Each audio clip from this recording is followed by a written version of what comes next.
Just two more questions for me. Since you raised India, I wanted to get to it. It may have been your hope to have improved relations with India. Needless to say, it hasn't worked out that way. So, and along the way, you said some pretty brutal things about Prime Minister Modi and about the philosophy of the BJP and so forth. So what is a realistic path? Because one analogy I often draw is at the height of the Cold War, the U.S.-Soviet relationship had far more dimensions to it, far more substance to it than the India-Pakistan relationship has now, in terms of diplomatic contacts, economic contacts, and the rest. So how do we take this relationship between two nuclear-armed rivals that have a history of conflict? How do we make sure the future doesn't resemble the past? Well, Richard, let me say one thing. This is very sad where we stand today. From day one, I have written letters. I've spoken to Prime Minister Modi about we have common issues. We have poverty. Poverty is big in the subcontinent. Any government that should come, the number one priority should be to deal with poverty. Climate change. We stand the subcontinent. I mean, our glaciers are melting at a rapid rate. We need to combine together because there are hundreds and millions of people that are going to be affected. So I called him up and I said, look, let's just have a new chapter. Let's reset our relationship. And he talked about terrorism, and I said, look, I give you an assurity. It's not because of pressure from India or anyone. It's a policy that we will not allow any militant groups in Pakistan. We were dismantling from day one, and again I talk about the army. Had the army not helped us, we would not be able to dismantle these militant organizations, a legacy of the 80s. And they were helping us. So I told him, I said, let's base a relationship on mutual trust. Because, problem we have is the two countries didn't trust each other. Our foreign minister was supposed to meet last year in this UNGA, and suddenly India cancelled. And then we thought maybe, they don't want to get closer because of the Indian elections, because it's a nationalist, BJP is a nationalist party. One of the agenda, of course, is, they're hard on Pakistan. So we stayed back. Then, of course, Pulwama happened, where this Kashmiri boy blew himself on an Indian convoy. Immediately we were blamed. I went on air, I said, look, you give us any indication that a Pakistani was involved, we'll take action.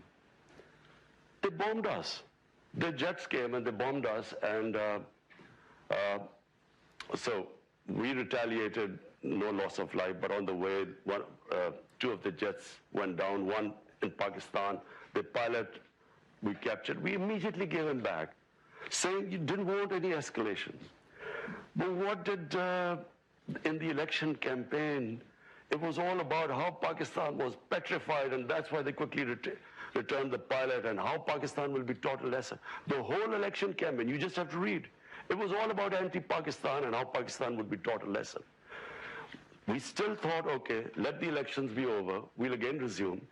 Elections are over, and we again resume at nothing. And then we find India is pushing us in the blacklist of FATF to bankrupt us. That's when we started thinking this is something, there's some sort of an agenda going on. And then, of course, Kashmir took place on 5th August. Unilaterally, they cast aside the UN Security Council resolution, the Simla Accord, which was bilateral between us, their own constitution, Article 370. And that's when you said, I said all those things. That's when I have said that this is an agenda. This is an RSS agenda which they are following. And I'm afraid, I worry now where we are, where the two countries are. That's why before that I asked President Trump to intervene and play a role in this. Because whenever we ask for other countries, United Nations to help, India says it's a bilateral issue. When we try to talk to them, they said there's nothing to talk about. So it's very important. It's two nuclear-armed countries facing each other, like this incident happened in February. I, as the Prime Minister of a country, am saying, that anything can happen in such situations. You don't know what can happen. We should never be in this situation. That's why I will be speaking in UN. I would want the United Nations to play a role. This is why the United Nations came into being. This could have effects way beyond the subcontinent. Since India's tradition, not just this government, but other governments, has been not to accept third-party mediation, it seems to me it's beholden on India and Pakistan to essentially break this dynamic, which has obviously gotten worse after what's happened in Kashmir. Might it not make sense for Pakistan, and given where we began our conversation, you've got economic priorities and the rest, the last thing you need is a worsening strategic situation in South Asia. Might it not make sense for Pakistan to think of a way of at least reestablishing some sort of an opening for diplomacy? Richard, look at the situation right now. There are 8 million Kashmiris for 50 days have been shut inside. 50 days, 900,000 Indian troops have shut in their homes 8 million Kashmiris.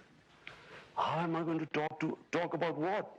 And unilaterally, they have reneged on international laws. This was a disputed territory, Kashmir, between Pakistan and India. The United Nations, the Security Council, had given the people of Kashmir the right of self-determination, which was never given to them. Now, how do we start talking to anyone? How can we speak to India? At least what I expect the international community to do is to ask them to lift the curfew. It's inhuman. It's violation of every humanitarian right of the people of Kashmir.